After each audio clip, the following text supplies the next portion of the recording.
Kubalekile bafowethu ukuthi amacala ethu lonke utwaye sinalo siligeze ngaphambi kokuba siqhubeke nempilo. Kukwedelela ngempela okukhulu okuwukuthi uzothi usebenza uzalisile kodwa uhlawulile, gqoka kahle into ebukubani. Asisakwazi ukukhuluma nogogo, khuluma kokusethene izinto, amafasha abahlosile bathi usokhuluza ukhokho bewe. Sakhuleka kunina abakhulu, hayi khona bogogo nomkhulu. Igama umfoka mbanje itsizwa simbiza ngonduna kanjaba. Hayi khona yasuke yahlala, impungu sihlebulela ulwazi. Izinto zaqala zakhanya nenkinga zaphela emphela njaba. Isisa kithi siyakhala, sekhona nenyanga zamanga. Izinto sakithi siyahamba engathi sekhona abafundisi bamanga. Impungu ngayishikelela phansi. Ake ngikhuleke umhlaba wonke nasendaweni zonke nje la kuhamba kufinyelele khona lo mfanekiso oqoshiwe. Uma kukuthi umusha kule channel, ibizo lami ngumlekeleli umfoka mbanjwa. Ngumshana wakaNgcobo ofuze fulele omashiya amahla ngathi azoshumayela.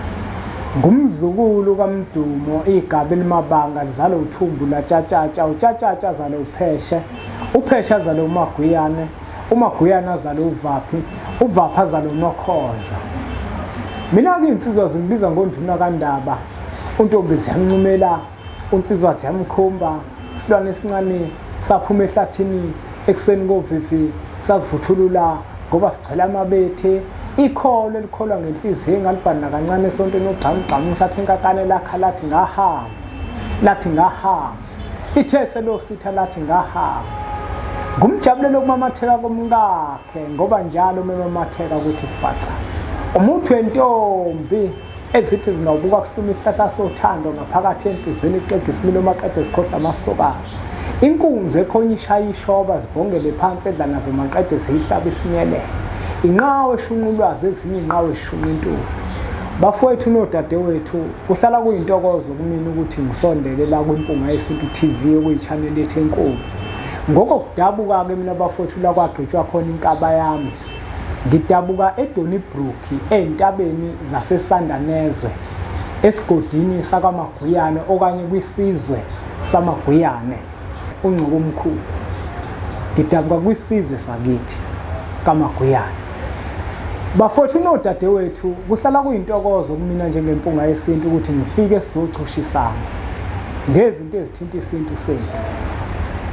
Isintu-ke bafowethu sinzima ngoba isintu bafowethu siwumthetho kamkhulu omkhulu. Isintu siwumthetho kamenzi wezinto zonke. Isintu asimnandi.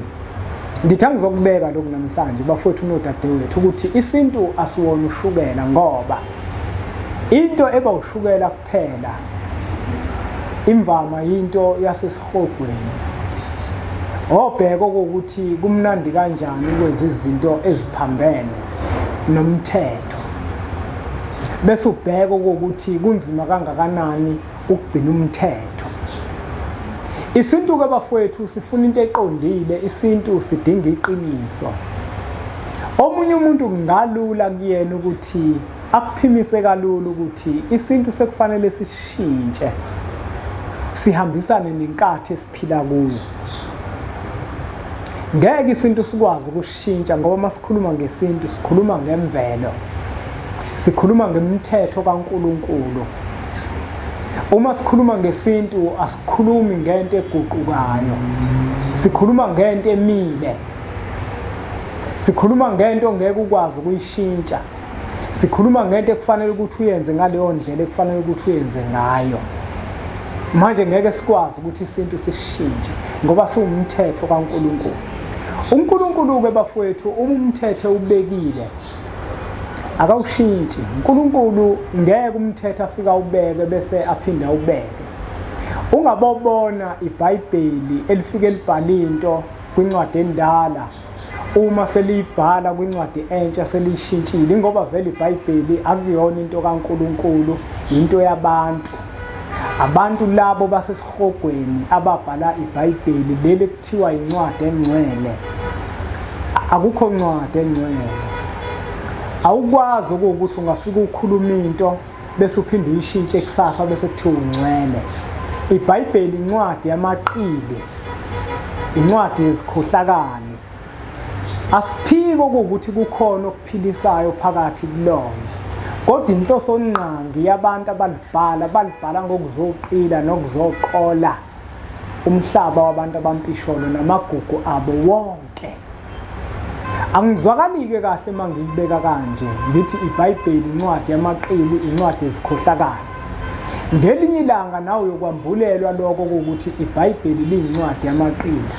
Awukwazi ukuthi kuzofika kube khona iBhayibheli elisha, kube khona iBhayibheli elidala. Okukhulunywa ngeBhayibheli elidala kufana nokukhulunywa ngeBhayibheli elisha. Umthetho kaNkulunkulu awushintshi. Mina ngizokwenzela isibonelo. Phakathi kwesizwe esimpisholo kufike uShembe. Uma efika uShembe wafike wayishaya imithetho. Akakaza ayishintshe futhi akasoza ayishintsha ngoba uShembe umkhulu womkhulu. uShembe akayikhuluma into kabili, uyikhuluma kube kanye. Njengoba wafika uShembe emhlabeni, wafika neqiniso, wafika nemithetho yokuphila, wafika nemithetho yokuqondisa imisamo yasemakithi, wayibeka wasibekela yona. Akakaza agudluke kuyona, noma bezama ukumgudluza kodwa nakagudluka umile, ngoba umthetho kaMkhulu womkhulu awushintshi. Yingakho nesintu singeke sishintshe futhi singasoze sashintsha, ingoba siwumthetho kaMkhulu womkhulu. Noma inkathi esiphila kuyona ingashintsha, kodwa isintu asisoze sashintsha. Yabona bafowethu, kungashintsha isintu ila kufanele khona ubone ukuthi izinto seziyabheda ngempela.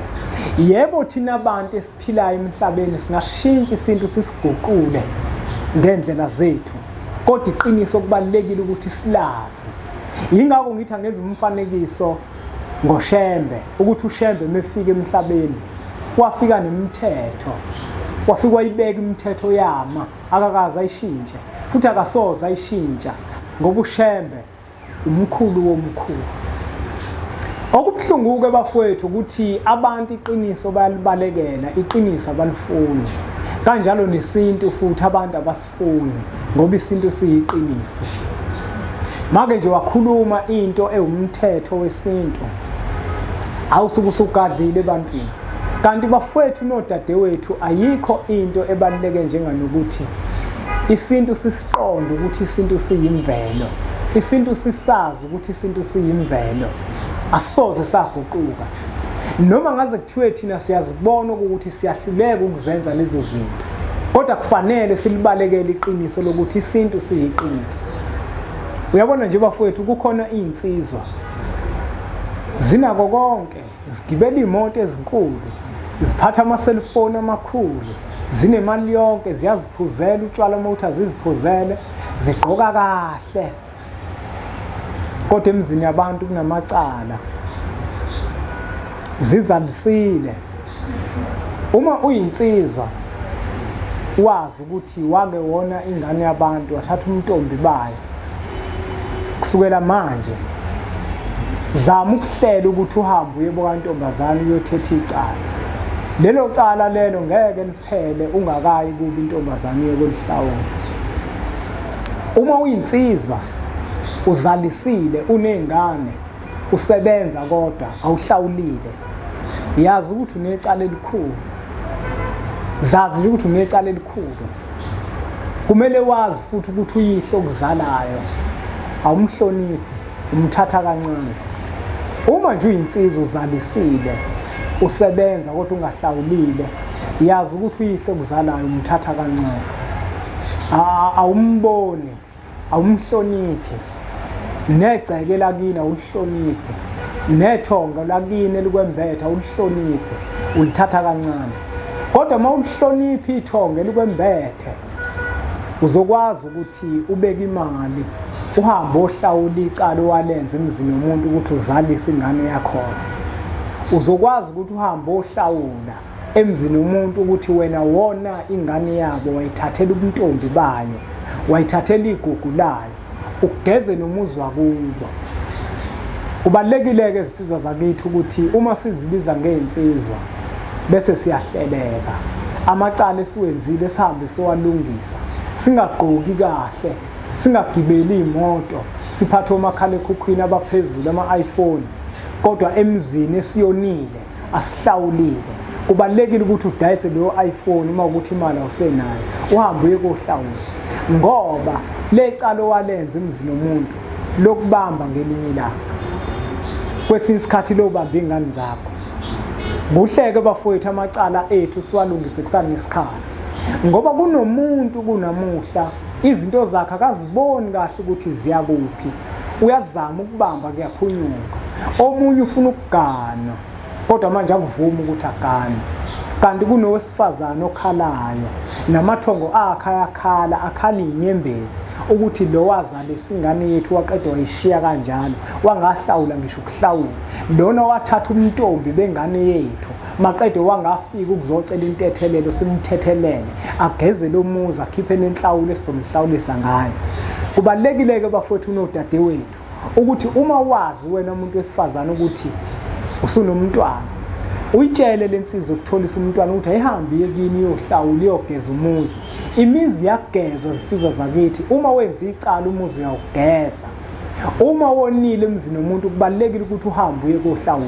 Ungajaha ukuthi wena njenganensizwa usufuna ukuganwa, kodwa manje khona izingane zabantu ozizalisile ongazihlawulile, ngeke kuhambe kahle umcaco nakho. Kubalekile bafowethu ukuthi amacala ethu lonke utwaye sinalo siligeze ngaphambi kokuba siqhubeke nempilo. Kukwedelela ngempela okukhulu okuwukuthi uzothi usebenza uzalisile kodwa uhlawulile. Gqoka kahle into ebuka ubani ungahlawulile, hamba ohlawula ugeza umuzi womuntu ukuze nomuzi wakini uyeke ukuthuka ngenhlamba, nawe uyeke ukuthuka ngenhlamba, ngoba uma uzalisile wangahlawula ubizwa ngenja kulowo muzi osukuzalise kuona ingane yakhona. Wena njengoba ubizwa ngenja namathongo akho akwembethe nawaphenduka abizwe ngenja, ngesizathu sokuthi wena ubizwe ngenja kuthukeka amathongo akho, kuthukeka abazali bakho, kuthukeka igceke lonke lakini. Uma umhloniphi uyihlo insizwa kithi uzohamba uye kohlawula, ugeze umuzi wabantomazana. Ukuzalisa kubuhle maqeda ushiye kanjalo. Uma uzalisile kufanele ukuthi uhambe ulithethe icala lakho. Isintu bafowethu esisho njalo, isintu bafowethu siwumthetho wokuphila.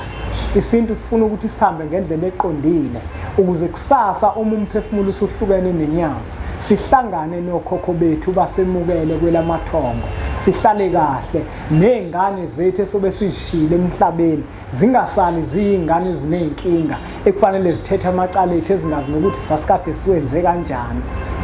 Hayi bafowethu, angageqa amagoli ngoba ngemuva. Ngiyacela ukuthi uqhubeke usubscribe embukelo wempunga yesintu TV kwichannel ethu enkulu, impunga yesintu TV. Suthatha umfanekiso oqoshiwe udlulisele kwabanye abantu ngoba nakubona uzoba usizo olukhulu. Kanti zikhona nencwadi za impunga yesintu. Ikhona incwadi esihloko sithi sithini isintu. Incwadi yokuqala amava ahlabahlosile, incwadi yesibili uyokhuluza ukhokhobe, incwadi yesithathu indlela yesintu, incwadi yethu entsha. Ayijiye kakhulu bafowethu. Kubalekile ukuthi nawe umbukelo wempunga yesintu uyithenge le ncwadi, noma ngabe uphesheya kwezilwandle siyakwazi ukuthi sikuthumelele zona. Ake ngilungise la bafowethu. Impunga yesintu bafowethu uma uyidinga ufuna ukukhuluma nawe ucingweni, ngicela ufonele inamba ethi 078 kule namba lezi ezivela la. Iyona inamba leyo ezokwazi ukuthi ikwakhela isikhathi sokukhuluma nempunga yesintu. Uma impunga yesintu uzoyifonela kusukela ngo-8 kunzima ukuthi uyithole. Yebo ungayithola nje ngoba ngisuke ngisempelandaba ngikhuluma nabantu. Kumina ngibone sengathi akuyona inhlonipho uma umuntu ezothi efikile sizoxoxa naye isikhathi sakhe sikhokhele bese ngilongiphendula ucingo. Angikwazi ukulibamba ucingo ngalezo zizathu, kodwa uma uzofonela inamba ethi 078 umuntu ozomthola lapho uzokwazi ukuthi akwenzele uhlelo lokuthi uyithole impunga yesintu, noma kungasenda uWhatsApp kuzona zombili le namba. Uma ufuna ukuthenga incwadi ungasenda uWhatsApp kuzona le namba lezi. Uma ukuthi ufuna ukwenza appointment ungasenda uWhatsApp kuzona zombili le namba lezi. Asibonge kakhulu kwembukelo wempunga yesintu TV ngokuthi ubukele umfanekiso oqoshiwe. Ngiyacela ukuthi uthathe udlulisele kwabanye abantu ngoba nakubona uzoba usizo olukhulu. Bese sithi nje impunga